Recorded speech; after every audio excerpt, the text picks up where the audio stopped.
Sejarah Sunan Gunung Jati. 1. Asal-usul.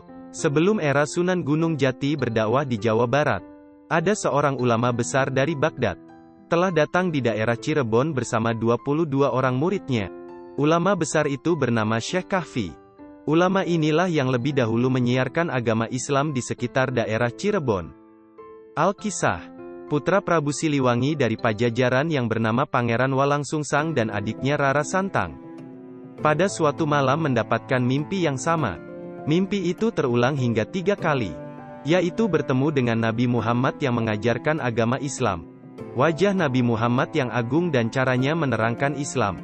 Demikian mempesonanya, membuat kedua anak muda itu merasa rindu. Tapi mimpi itu hanya terjadi 3 kali. Seperti orang kehausan, kedua anak muda itu ingin mereguk air lebih banyak lagi, air yang akan menyejukkan jiwanya yakni agama Islam. Kebetulan mereka telah mendengar adanya Syekh Zatul Kahfi, atau lebih mudah disebut Syekh Datu Kahfi, yang membuka perguruan Islam di Cirebon. Lalu kemudian mereka berdua mengutarakan maksudnya kepada Prabu Siliwangi, untuk berguru kepada Syekh Datu Kahfi. Mereka ingin memperdalam agama Islam seperti yang diajarkan Nabi Muhammad dalam mimpinya. Tapi keinginan mereka ditolak oleh Prabu Siliwangi. Pangeran Walangsungsang dan adiknya nekat. Keduanya melarikan diri dari istana, dan pergi berguru kepada Syekh Datu Kahfi di Gunung Jati. Setelah berguru beberapa lama di Gunung Jati, Pangeran Walangsungsang diperintahkan oleh Syekh Datu Kahfi untuk membuka hutan di bagian selatan Gunung Jati. Pangeran Walangsungsang adalah seorang pemuda sakti. Tugas itu diselesaikannya hanya dalam beberapa hari. Daerah itu dijadikan pendukuhan yang makin hari banyak orang berdatangan, menetap dan menjadi pengikut Pangeran Walangsungsang. Setelah daerah itu ramai, Pangeran Walangsungsang diangkat sebagai kepala dukuh dengan gelar Cakrabuana. Daerahnya dinamakan Tegal Alang-Alang. Orang yang menetap di Tegal Alang-Alang terdiri dari berbagai ras atau keturunan. Banyak pula pedagang asing yang menjadi penduduknya, sehingga terjadilah pembauran dari berbagai ras. Dan pencampuran itu dalam bahasa Sunda disebut caruban. Maka Tegal Alang-Alang disebut caruban. Sebagian besar rakyat caruban mata pencariannya adalah mencari udang. Kemudian dibuatnya menjadi petis yang terkenal. Dalam bahasa Sunda, petis dari air udang itu, cai rebon. Daerah Caruban pun kemudian lebih dikenal sebagai Cirebon hingga sekarang ini. Setelah dianggap memenuhi syarat, Pangeran Cakrabuana dan Rara Santang diperintah Datu Kahfi untuk melaksanakan ibadah haji ke Tanah Suci, di kota suci Mekah. Kedua kakak beradik itu tinggal di rumah seorang ulama besar bernama Syekh Bayanila sambil menambah pengetahuan agama. Sewaktu mengerjakan tawaf mengelilingi Ka'bah, kedua kakak beradik itu bertemu dengan seorang raja Mesir bernama Sultan Syarif Abdullah, yang tengah sama-sama menjalani ibadah haji. Raja Mesir itu tertarik pada wajah Rara Santang yang mirip mendiang istrinya. Sesudah ibadah haji diselesaikan, Raja Mesir itu pun melamar Rara Santang pada Syekh Bayanilah. Rara Santang dan Pangeran Cakrabuana tidak keberatan. Maka dilangsungkanlah pernikahan dengan cara mazhab Syafi'i. Nama Rara Santang kemudian diganti dengan Syarifah Mudaim. Dari perkawinan itu lahirlah Syarif Hidayatullah dan Syarif Nurullah. Pangeran Cakrabuana sempat tinggal di Mesir selama 3 tahun. Kemudian pulang ke Jawa dan mendirikan negeri Caruban Larang. Negeri Caruban Larang adalah perluasan dari daerah Caruban atau Cirebon. Pola pemerintahannya menggunakan asas Islami. Istana negeri itu dinamakan sesuai dengan putri Pangeran Cakrabuana, yaitu Pakungwati. Dalam waktu singkat, negeri Caruban Larang telah terkenal ke seluruh tanah Jawa.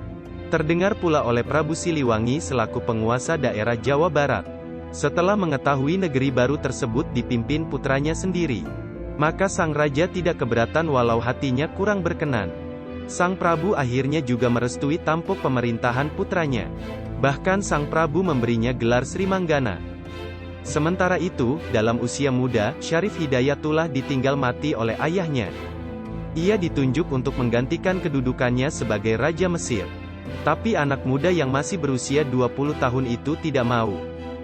Dia dan ibunya bermaksud pulang ke tanah Jawa berdakwah di Jawa Barat. Kedudukan ayahnya itu kemudian diberikan kepada adiknya yaitu Syarif Nurullah. Sewaktu berada di negeri Mesir, Syarif Hidayatullah berguru kepada beberapa ulama besar di daratan Timur Tengah. Dalam usia muda itu, ilmunya sudah sangat banyak. Maka ketika pulang ke tanah leluhurnya yaitu Jawa, ia tidak merasa kesulitan melakukan dakwah.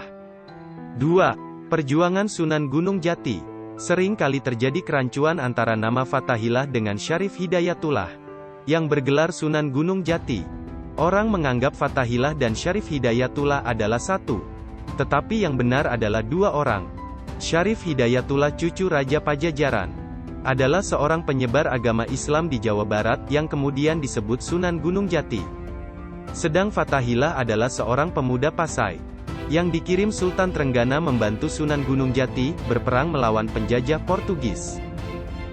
Bukti bahwa Fathahillah bukan Sunan Gunung Jati adalah makam dekat Sultan Gunung Jati yang ada tulisan Tubagus Pasai Fatullah atau Fathahillah atau Faletehan menurut lidah orang Portugis. Syarif Hidayatullah dan ibunya Syarifah Mudaim datang di negeri Caruban Larang Jawa Barat pada tahun 1475. Sesudah mampir dahulu di Gujarat dan Pasai untuk menambah pengalaman, kedua orang itu disambut gembira oleh Pangeran Cakrabuana dan keluarganya. Syekh Datuk Kahfi sudah wafat. Guru Pangeran Cakrabuana dan Syarifah Mudaim itu dimakamkan di Pasambangan dengan alasan agar selalu dekat dengan makam gurunya. Syarifah Mudaim minta agar diizinkan tinggal di Pasambangan atau Gunung Jati. Syarifah Mudaim dan putranya Syarif Hidayatullah meneruskan usaha Syekh Datuk Kahfi membuka pesantren Gunung Jati. Sehingga kemudian, dari Syarif Hidayatullah lebih dikenal dengan sebutan Sunan Gunung Jati. Tibalah saat yang ditentukan. Pangeran Cakrabuana menikahkan anaknya yaitu Nyi Pakungwati dengan Syarif Hidayatullah. Selanjutnya pada tahun 1479, karena usianya sudah lanjut, Pangeran Cakrabuana menyerahkan kekuasaan negeri Caruban kepada Syarif Hidayatullah. Dengan gelar Susuhunan, artinya orang yang dijunjung tinggi. Disebutkan, pada tahun pertama pemerintahannya, Syarif Hidayatullah berkunjung ke Pajajaran untuk mengunjungi kakeknya Prabu Siliwangi. Sang Prabu diajak masuk Islam kembali, tapi Prabu Siliwangi menolaknya. Meski Prabu Siliwangi tidak mau masuk Islam, dia tidak menghalangi cucunya menyiarkan agama Islam di wilayah Pajajaran. Syarif Hidayatullah kemudian melanjutkan perjalanan ke Serang. Penduduk Serang sudah ada yang masuk Islam, dikarenakan banyaknya saudagar dari Arab dan Gujarat yang sering singgah ke tempat itu. Kedatangan Syarif Hidayatullah disambut baik oleh Adipati Banten. Bahkan, Syarif Hidayatullah dijodohkan dengan putri Adipati Banten yang bernama Nyi Kawungten. Dari perkawinan inilah, kemudian Syarif Hidayatullah dikaruniai dua orang anak, yaitu Nyi Ratu Winaon dan Pangeran Sebakingking. Dalam menyebarkan agama Islam di tanah Jawa, Syarif Hidayatullah atau Sunan Gunung Jati tidak bekerja sendirian. Beliau sering ikut bermusyawarah dengan anggota wali lainnya di Masjid Demak. Bahkan disebutkan, beliau juga membantu berdirinya Masjid Demak. Dari pergaulannya dengan Sultan Demak dan para wali lainnya ini, akhirnya Syarif Hidayatullah mendirikan Kesultanan Pakungwati. Dan ia memproklamirkan diri sebagai raja yang pertama, dengan gelar Sultan. Dengan berdirinya kesultanan tersebut, Cirebon tidak lagi mengirim upeti kepada Pajajaran yang biasanya disalurkan lewat Kadipaten Galuh. Tindakan ini dianggap sebagai pembangkangan oleh Raja Pajajaran. Raja Pajajaran tak peduli siapa yang berdiri di balik Kesultanan Cirebon itu. Maka dikirimkannya pasukan prajurit pilihan yang dipimpin oleh Ki Jagabaya. Tugas mereka adalah menangkap Syarif Hidayatullah, yang dianggap lancang mengangkat diri sebagai raja tandingan Pajajaran. Tapi usaha ini tidak berhasil. Ki Jagabaya dan anak buahnya malah tidak kembali ke Pajajaran. Mereka masuk Islam dan menjadi pengikut Syarif Hidayatullah. Dengan bergabungnya prajurit dan perwira pilihan ke Cirebon, maka makin bertambah besarlah pengaruh Kesultanan Pakungwati. Daerah-daerah lain seperti Surantaka, Japura, Wanagiri, Telaga dan lain-lain, menyatakan diri menjadi wilayah Kesultanan Cirebon. Lebih-lebih dengan diperluasnya pelabuhan Muara Jati, makin bertambah besarlah pengaruh Kesultanan Cirebon. Banyak pedagang besar dari negeri asing datang menjalin persahabatan. Di antaranya dari negeri Tiongkok. Salah seorang keluarga istana Cirebon kawin dengan pembesar dari negeri Cina, yang berkunjung ke Cirebon yaitu Ma Huan. maka jalinan antara Cirebon dan negeri Cina makin erat. Bahkan Sunan Gunung Jati pernah diundang ke negeri Cina, dan kawin dengan putri Kaisar Cina yang bernama Putri Ong Tien. Kaisar Cina yang pada saat itu dari dinasti Ming juga beragama Islam. Dengan perkawinan itu, sang kaisar ingin menjalin erat hubungan baik antara Cirebon dan negeri Cina. Hal ini ternyata menguntungkan bangsa Cina untuk dimanfaatkan dalam dunia perdagangan. Sesudah kawin dengan Sunan Gunung Jati, Putri Ong Tien diganti namanya menjadi Nyi Ratu Rara Semanding. Kaisar ayah Putri Ong Tien ini membekali putrinya dengan harta benda yang tidak sedikit.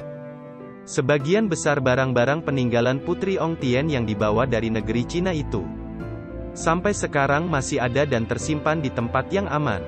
Istana dan Masjid Cirebon kemudian dihiasi, dan diperluas lagi dengan motif-motif hiasan dinding dari negeri Cina. Masjid Agung Sang Cipta Rasa dibangun pada tahun 1480 atas prakarsa Nyi Ratu Pakungwati atau istri Sunan Gunung Jati. Dari pembangunan masjid itu, melibatkan banyak pihak, di antaranya Wali Songo dan sejumlah tenaga ahli yang dikirim oleh Raden Patah. Dalam pembangunan itu, Sunan Kalijaga mendapat penghormatan untuk mendirikan Soko Tatal sebagai lambang persatuan umat. Selesai membangun masjid, diserukan dengan membangun jalan-jalan raya yang menghubungkan Cirebon dengan daerah-daerah kadipaten lainnya, untuk memperluas pengembangan Islam di seluruh tanah Pasundan. Prabu Siliwangi hanya bisa menahan diri atas perkembangan wilayah Cirebon yang semakin luas itu.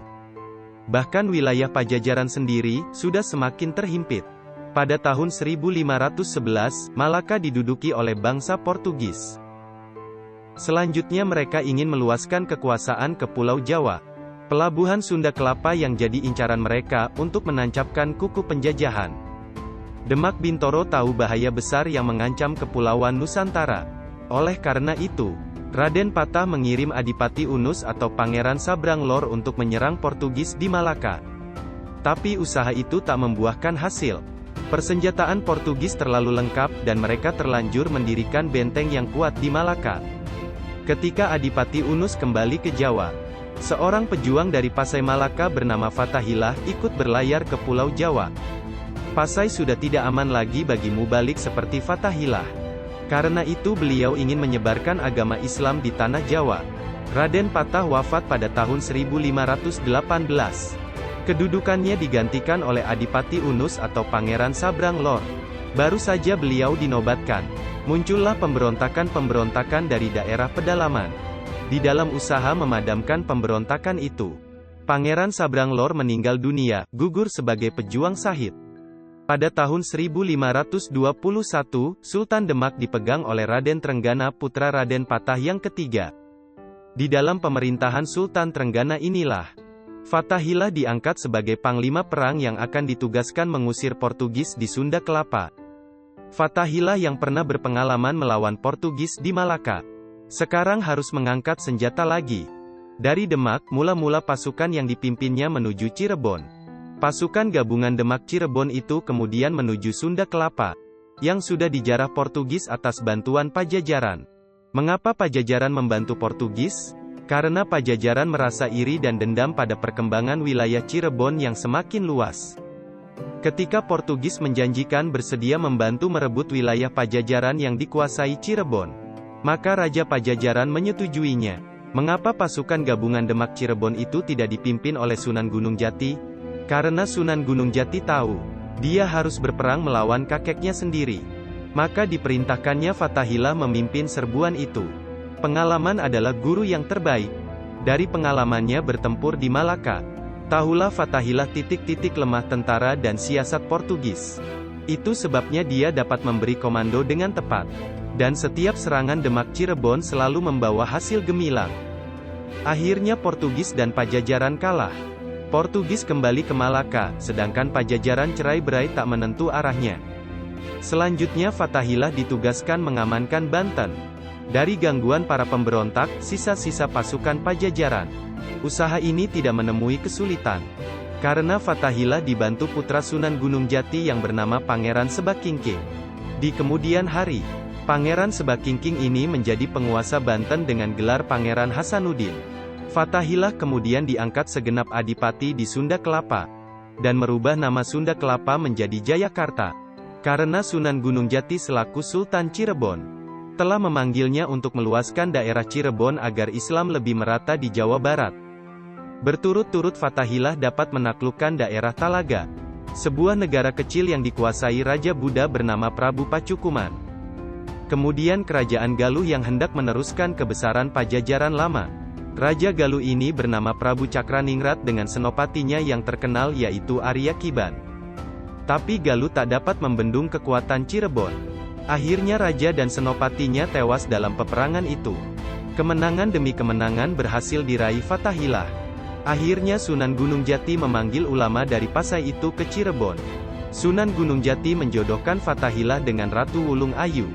Sementara kedudukan Fathahilah selaku Adipati Jayakarta, kemudian diserahkan kepada Ki Bagus Angke. Ketika usia Sunan Gunung Jati sudah semakin tua, beliau mengangkat putranya yaitu Pangeran Muhammad Arifin sebagai Sultan Cirebon kedua, dengan gelar Pangeran Pasara Pasarean. Fathahilah yang di Cirebon sering disebut Tu Bagus atau Kiai Bagus Pasai, diangkat menjadi penasehat sang Sultan. Sunan Gunung Jati lebih memusatkan diri pada penyiaran dakwah Islam di Gunung Jati atau pesantren Pasambangan. Namun 5 tahun sejak pengangkatannya, mendadak Pangeran Muhammad Arifin meninggal dunia mendahului ayahandanya. Kedudukan Sultan kemudian diberikan kepada Pangeran Sebakingking, yang bergelar Sultan Maulana Hasanuddin, dengan kedudukannya di Banten. Sedang Cirebon walaupun masih tetap digunakan sebagai kesultanan, tapi sultannya hanya bergelar Adipati, yaitu Adipati Carbon I. Adipati Carbon I ini adalah menantu Fathahilah yang diangkat sebagai Sultan Cirebon oleh Sunan Gunung Jati. Adapun nama aslinya Adipati Carbon adalah Arya Kamuning. Sunan Gunung Jati wafat pada tahun 1568, dalam usia 120 tahun. Bersama ibunya, dan Pangeran Cakrabuana, beliau dimakamkan di Gunung Sembung. 2 tahun kemudian, wafat pula Kiai Bagus Pasai. Fathahilah dimakamkan di tempat yang sama.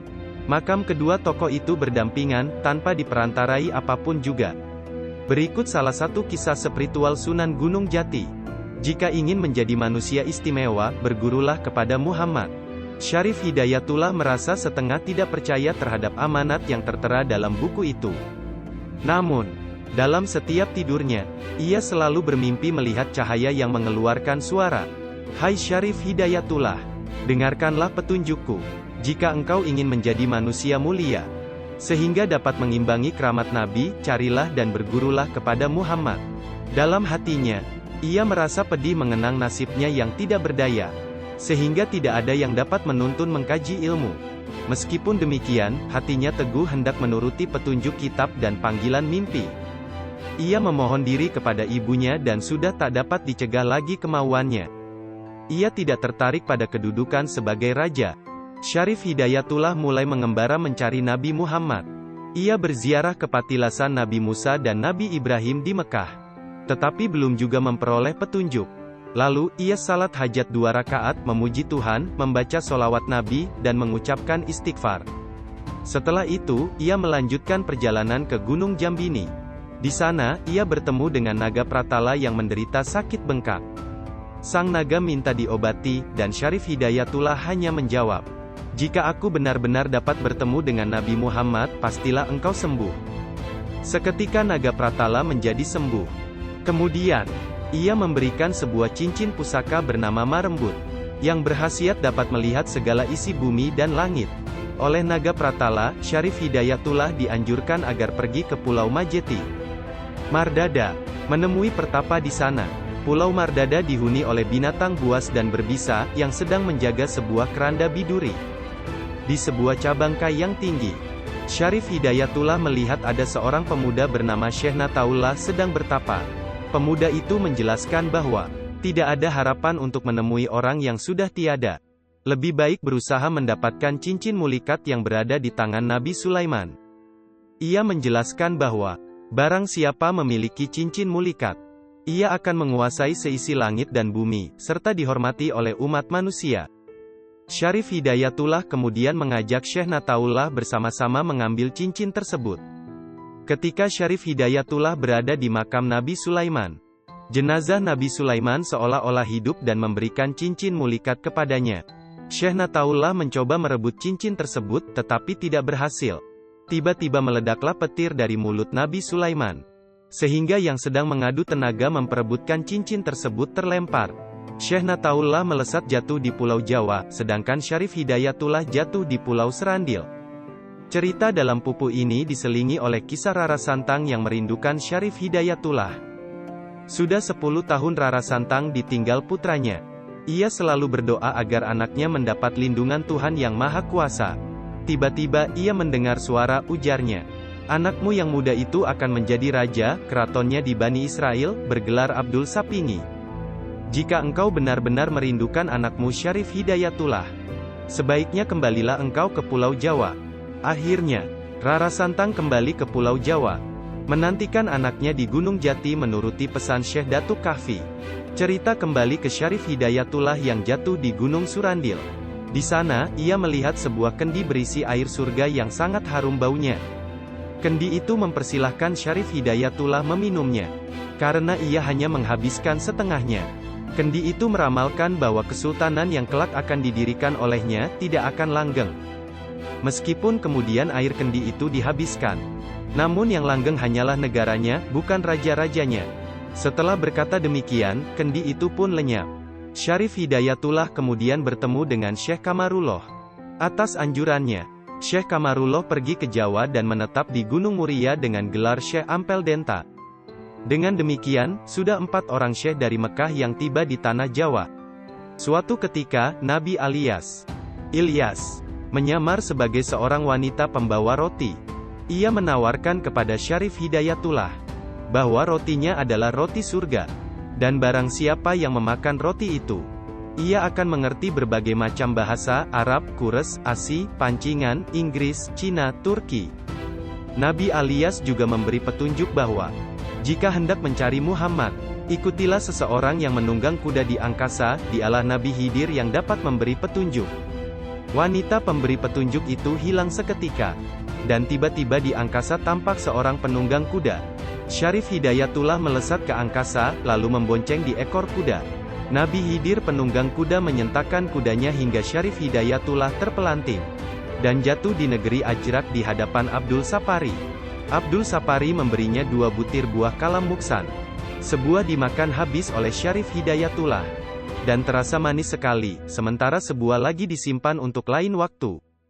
Abdul Sapari menyatakan bahwa, tindakan itu menjadi pertanda bahwa, kelak akan timbul tantangan-tantangan di saat Syarif Hidayatullah menjadi sultan. Tidak demikian halnya jika 2 buah itu dihabiskan sekaligus. Akhirnya, buah kalam muksan yang sebuah lagi segera dimakan. Namun rasanya sangat pahit dan sangat menyakitkan, seperti sakitnya orang menghadapi sakratul maut. Ia pingsan seketika. Abdul Sapari segera memanggil Pati Sadasatir untuk memasukkan Syarif Hidayatullah ke bubungan masjid. Dari situ, Syarif Hidayatullah miraj ke langit. Dalam perjalanan miraj, pertama kali ia sampai di pintu dunia, dan melihat orang-orang yang mati sabil, serta mukmin yang alim dan kuat beribadat. Di langit kedua, ia bertemu dengan roh-roh wanita yang setia dan patuh pada suami. Di langit ketiga, ia bertemu dengan Nabi Isa, yang menghadiahkan nama Syarif nama tunggal. Di langit keempat, ia bertemu dengan ribuan malaikat yang dipimpin oleh Jibril, Mikail, Israfil, dan Israel. Para pemimpin malaikat juga memberinya nama. Antara lain, malaikat Jibril memberi nama Syekh Jabar, Mikail memberi nama Syekh Surya, Israfil memberi nama Syekh Sekar, dan Israel memberinya nama Syekh Garda Pangisepsari. Di langit kelima, ia bertemu dengan ribuan nabi, antara lain, Nabi Adam, Nabi Ibrahim, Nabi Musa. Mereka juga menghadiahi nama baru bagi Syarif Hidayatullah. Nabi Adam memberi nama Syekh Kamil, Nabi Ibrahim memberi nama Saripullah, dan Nabi Musa memberi nama Syekh Marut. Selanjutnya, Syarif Hidayatullah melihat neraka, dinding jalal, dan meniti Siratal Mustaqim. Akhirnya, ia tiba di langit ketujuh, dan melihat cahaya terang benderang. Di langit ketujuh, Syarif Hidayatullah bertemu dengan Nabi Muhammad yang sedang tafakur. Nabi Muhammad menjelaskan bahwa ia sudah meninggal. Karena itu, ia tidak boleh mengajar umat manusia. Apalagi karena di dunia sudah ada wakilnya. yakni para fakir, haji, kitab Al-Quran, puji-pujian, dan segala macam ilmu telah lengkap di dunia. Akan tetapi, Syarif Hidayatullah berkeras tak mau berguru pada aksara.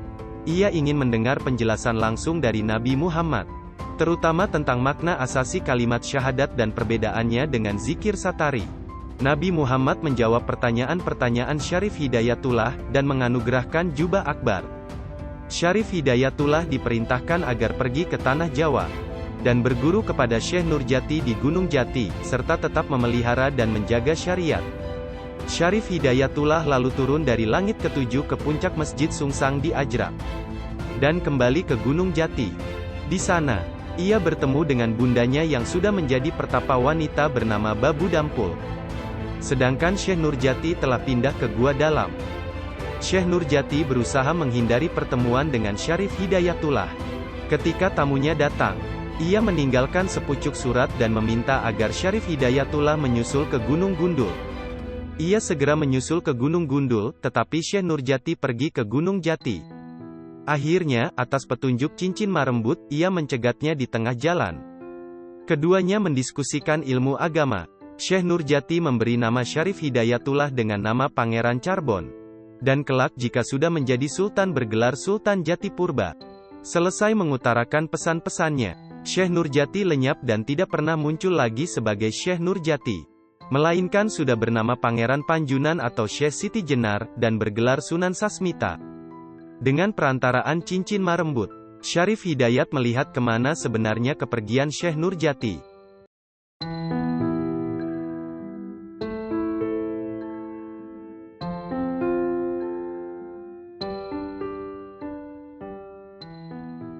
Seorang pendakwah yang dikenal gigih, dan disebut dengan julukan Wali ke-9 dari Wali Songo adalah Sunan Gunung Jati. Tokoh Wali Songo satu ini cukup terkenal di perjalanan kisah sejarah perjuangannya saat melawan penjajah, serta dalam kisah perkembangan agama Islam di Tanah Jawa, khususnya daerah Jawa Barat. Sunan Gunung Jati sebenarnya telah melakukan perjalanan dakwah ke berbagai wilayah di Nusantara. Namun lebih dikenal ketika beliau sedang memperjuangkan Islam di Kasultanan Cirebon. Selain sebagai pendakwah atau penyebar agama Islam, Sunan Gunung Jati sangat dikenal sebagai pahlawan. Biografi Sunan Gunung Jati. Sunan Gunung Jati memiliki nama asli Syarif Hidayatullah yang lahir pada 1448 Masehi. Dari Nyai Rara Santang dan Syarif Abdullah Umdatuddin bin Ali Nurul Alim. Ayahnya adalah seorang penguasa yang berpengaruh di Kasultanan Cirebon. Saat hendak menginjak usia dewasa, Sunan diberikan sebuah mandat untuk memimpin kerajaan, namun beliau menolaknya. Alasan utamanya adalah karena beliau ingin menyebarkan agama Islam ke seluruh Nusantara. Tempat tinggalnya semula berada di wilayah Timur Tengah. Namun Sunan Gunung Jati ke Tanah Jawa dengan niat menyebarkan agama Islam. Popularitas Syarif Hidayatullah waktu itu disebabkan kepemimpinannya yang dianggap adil dan bijaksana. Ia memiliki pengaruh yang besar saat menyebarkan agama Islam di Tanah Jawa. Sunan Gunung Jati memiliki kemampuan yang cukup jarang dimiliki oleh ulama pada umumnya. Antara lain ahli bahasa, ahli menyusun strategi politik dan peperangan, ilmu kedokteran, dan agama. Pada saat itu, beliau sangat terkenal karena kemahirannya untuk mendeteksi berbagai gejala penyakit, sekaligus menyembuhkannya. Warga percaya bahwa Sunan memiliki kesaktian untuk menyembuhkan berbagai penyakit atas izin Tuhan. Kisah cinta Raden Syarif yang cukup populer yakni, pada saat ia bertemu dengan seorang putri Kaisar China, bernama Nyi Ong Tin Nio. Pernikahan tersebut bermula ketika Sunan Gunung Jati berhasil menyelesaikan sebuah tantangan, yang berkaitan dengan kesaktian Sunan. Kaisar mengajukan beberapa pertanyaan, yang semuanya berhasil dijawab dan dibuktikan kebenarannya. Keberhasilan Sunan Gunung Jati dalam melewati tantangan tersebut, akhirnya berujung pada pernikahan, dan menuntun putri Nyi Ong Tin Nio untuk memeluk agama Islam. Beliau juga telah berhasil mengislamkan ribuan prajurit perang, yang berada di bawah pimpinan Kaisar. Perjalanan dakwah Sunan Gunung Jati. Dakwah yang dilakukan Sunan Gunung Jati melalui berbagai cara, seperti pernikahan, akulturasi budaya, kesenian, dan sebagainya. Syarif Hidayatullah juga menyebarkan Islam melalui peperangan. Pada saat memperjuangkan Kasultanan Cirebon, Ketangguhan yang dimilikinya membuat banyak orang kagum dan mengenalnya hingga saat ini. Metode penyebaran agama Islam yang dilakukan oleh Raden Syarif dikenal cukup unik. Hampir sama dengan wali-wali lainnya, beliau menggunakan metode kesenian yang mudah diterima oleh warga Cirebon. Media penyebaran Islam yang digunakannya berupa gamelan. Bagi siapa saja yang ingin melihat pertunjukan seni gamelan dari Raden Syarif, dianjurkan untuk mengucapkan syahadat terlebih dahulu. Perjuangan Syarif yang paling terkenal saat pendirian Kesultanan Banten beserta jatuhnya Sunda Kelapa. Syarif Hidayatullah mengalami perjuangan yang cukup sulit, karena pada saat itu terdapat ekspansi Portugis ke wilayah Nusantara. Beliau memiliki peran besar untuk membimbing Pati Unus, yang akhirnya mengalami kemenangan saat mengusir Portugis di wilayah Cirebon. Kecerdasan dan kemampuannya menyusun strategi perang, membuat pihak musuh mundur dalam peperangan. Metode dakwah Syarif Hidayatullah menjadi semakin halus dan ramah setelah ia pulang dari Mekah bersama putranya Maulana Hasanuddin. Mereka berdua membantu setiap orang di wilayah Banten untuk memeluk Islam dengan sukarela. Perjuangan Syarif Hidayatullah bersama anaknya tetap berlanjut hingga Portugis benar-benar mundur. Kemudian mereka juga berjasa atas peristiwa penyatuan Banten, sehingga banyak orang yang menganggap bahwa yang menguasai Banten pada saat itu adalah Sunan Gunung Jati. Namun beliau menolaknya, dan memberitahukan bahwa anaknya lah yang layak menjadi Sultan. Maulana Hasanuddin pun diangkat sebagai Sultan Banten pada 1552 oleh Sunan Gunung Jati. Filosofi kehidupan yang diajarkan Sunan Gunung Jati. Sunan Gunung Jati berada di masa peralihan yang cukup menegangkan ketika itu. Khususnya Pulau Jawa akan menerima nilai baru, yakni ajaran Kristen yang disebarkan oleh para penjajah. Nilai tersebut dibawa oleh kedatangan Portugis, yang pada saat itu berhasil menguasai wilayah Maluku untuk pertama kalinya. Portugis gagal mengambil alih Jawa, karena usaha dan perjuangan Sunan Gunung Jati beserta para murid, yang berada di bawah bimbingannya. Beliau menghadapi masyarakat dengan latar belakang yang berbeda dari para wali sebelumnya. Ia menghadapi masyarakat yang pada saat itu memeluk ajaran Tionghoa, yang berasal dari etnis China. Dalam perkembangannya, Sunan Gunung Jati melakukan akulturasi budaya dengan nilai-nilai Islam, yang bisa diterima oleh warga etnis China. Namun beliau juga masih menggunakan metode, yang erat kaitannya dengan kepercayaan warga lokal tentang ajaran Hindu-Buddha. Hal itu terbukti, ketika ia mengislamkan para warga melalui pertunjukan gamelan. Raden Syarif mengajarkan nilai yang cukup penting, yakni bersikap toleransi, sehingga Islam bisa diterima dengan mudah oleh banyak orang. Ajaran filosofi Sunan Gunung Jati yang cukup terkenal yakni sebuah kalimat, "Ingsun titip tajuklar fakir miskin." Artinya, masyarakat dianjurkan untuk selalu memelihara masjid dan tidak boleh melupakannya. Selain itu, masyarakat juga dianjurkan untuk membantu dan memelihara fakir miskin. Ajaran tersebut sangat terkenal hingga kini. Ada juga berupa malima atau moh lima seperti yang diajarkan oleh Sunan Ampel. Kata moh berasal dari bahasa Jawa yang artinya tidak, dan limo artinya lima. Jadi arti dari moh limo adalah tidak melakukan 5 hal atau perbuatan yang dilarang oleh Allah. Isi dari ajaran moh limo adalah: 1. Moh mabuk, tidak mabuk atau minum minuman. 2. Moh main, tidak main atau tidak berjudi. 3. Moh madon, tidak main perempuan. 4. Moh madat, tidak nyandu. 5. Moh maling, tidak mencuri. Keberhasilan dalam menyebarkan Islam. Beberapa penjelasan yang tertulis di atas telah memberikan informasi tentang banyaknya keberhasilan dan pencapaian yang dilakukan oleh Sunan Gunung Jati, terutama dalam menyebarkan sekaligus mempertahankan Islam. Dari munculnya nilai baru yang dibawa Portugis, Sunan Gunung Jati mengalami masa yang berbeda dari sunan lainnya yang tercatat dalam Wali Songo. Beliau berada pada saat Nusantara sedang menghadapi kedatangan penjajah dari Barat, sehingga upaya yang penting dilakukan tidak hanya menyebarkan Islam, tetapi juga mempertahankannya. Selain berhasil mengislamkan ribuan orang, mengusir penjajah, menyatukan wilayah kekuasaan, dan sebagainya, Sunan Gunung Jati juga berhasil menyelesaikan sebuah perundingan yang amat menentukan beberapa waktu sebelum ia wafat.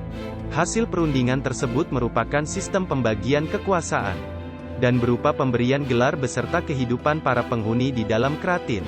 Rangkaian gamelan peninggalan Sunan Gunung Jati, hingga kini masih dirawat dan dilestarikan. Gamelan ini masih dimainkan oleh beberapa orang dari Kratin, meskipun telah berusia ratusan tahun. Gamelan tersebut selalu dimainkan pada saat perayaan hari-hari besar Islam. Karomah Sunan Gunung Jati. Sebagai seorang wali, Sunan Gunung Jati juga memiliki karomah yang merupakan anugerah dari Allah. Simak beberapa karomah Sunan Gunung Jati berikut ini. 1. Merubah pohon menjadi emas. Salah satu karomah beliau adalah merubah pohon menjadi emas. Peristiwa ini terjadi ketika Syarif Hidayatullah hendak pergi menunaikan ibadah haji ke Mekah. Beliau dibekali uang oleh ibunya sejumlah 100 dirham. Di tengah perjalanan beliau dihadang oleh kawanan perampok. Namun beliau dengan tersenyum menyerahkan uangnya yang berjumlah 100 dirham tadi. Sang perampok masih tidak percaya kalau beliau hanya memiliki uang itu. Mereka masih memaksa untuk mendapatkan uang lagi dari Syarif Hidayatullah. Melihat kejadian ini, sang Sunan malah tersenyum dan menunjuk pohon di dekatnya seraya berkata, "Silahkan, ini ada satu lagi sebuah pohon yang terbuat dari emas. Silahkan bagi-bagikan ke semua kawan-kawanmu." Ternyata pohon yang ditunjuk oleh sang Sunan berubah menjadi emas. Melihat hal ini, para perampok menjadi tersadar bahwa yang dihadapinya bukan orang biasa. Dan akhirnya, malah para perampok tersebut menjadi murid sang Sunan dan memeluk agama Islam. 2. Memindahkan istana Hindu Pakuan ke alam gaib. Karomah yang dimiliki oleh Sunan Gunung Jati lainnya adalah dengan memindahkan istana Hindu Pakuan ke alam gaib. Hal tersebut dilakukan karena para pendeta Hindu menolak untuk memeluk Islam dan pindah dari istana Pakuan. Mereka bersikeras untuk tetap berada di istana Pakuan. Dengan adanya hal ini, maka sang Sunan memindahkan istana Hindu tersebut ke alam gaib beserta para pendetanya. Bagi yang mau memeluk Islam, tetap tinggal di istana Pakuan di dunia nyata. Dan bagi yang tidak ingin memeluk Islam, dan tidak mau ditempatkan di alam gaib, maka ditempatkan di luar ibu kota Pakuan. Orang-orang inilah yang menjadi cikal bakal suku Baduy, yang tinggal di pegunungan daerah Banten. Mereka dikenal sebagai 40 keluarga yang tinggal di Baduy sebagai penerus 40 pengawal istana Pakuan. Bagi yang tidak terpilih menjadi anggota 40 keluarga, maka tinggal di Baduy luar. 3. Dibantu bala tentara tikus. Sunan Gunung Jati memiliki karomah, salah satunya dapat mengeluarkan bala tentara tikus. Kejadian ini terjadi ketika beliau membantu peperangan antara kerajaan Demak dalam melawan kerajaan Majapahit. Dalam peristiwa peperangan tersebut, beliau mengibaskan surban yang dipakainya. Dan muncullah bala tentara tikus yang sangat banyak jumlahnya. Membantu prajurit Demak berperang melawan pasukan Majapahit. Hal ini membuat pasukan Majapahit kocar-kacir dan lari tunggang langgang. Karena serangan dari bala tentara tikus ini, sangat membabi buta. 4. Selain itu, terdapat cerita mengenai karomah sang Sunan saat dia pergi ke negeri China untuk menyebarkan agama Islam di wilayah yang bernama Nanking pada tahun 1479. Dalam upaya menyebarkan agama Islam, Syarif juga membuka pengobatan, sehingga konon banyak rakyat China yang sakit disembuhkannya. Namanya makin terkenal, hingga Kaisar Honggi dari dinasti Ming merasa terganggu, karena orang asing lebih pandai dari rakyatnya. Lalu sang Kaisar mengundang Syarif ke istananya. Maka dipanggillah Sunan Gunung Jati menghadap, untuk diuji kemampuannya. Kaisar lalu meminta agar putrinya Ong Tien seolah-olah hamil, dengan meletakkan bokor kuningan di perutnya, hingga mirip orang yang sedang mengandung. Kemudian dia duduk berdampingan dengan saudarinya, yang memang sedang hamil 3 bulan. Syarif Hidayatullah disuruh menebak mana yang benar-benar hamil. Lalu Syarif Hidayatullah menunjuk Ong Tien, sang Kaisar pun ketawa terkekeh. Jawaban sang Sunan adalah putri Ong Tien sedang mengandung. Jelas saja Kaisar mencemoohnya.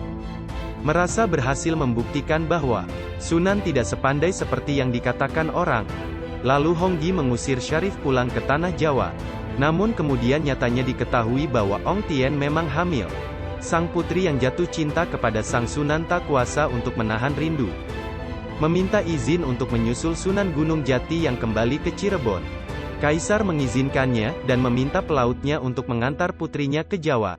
Sunan Gunung Jati pun akhirnya menikahi sang putri. Sayangnya, umur pernikahan tak lama.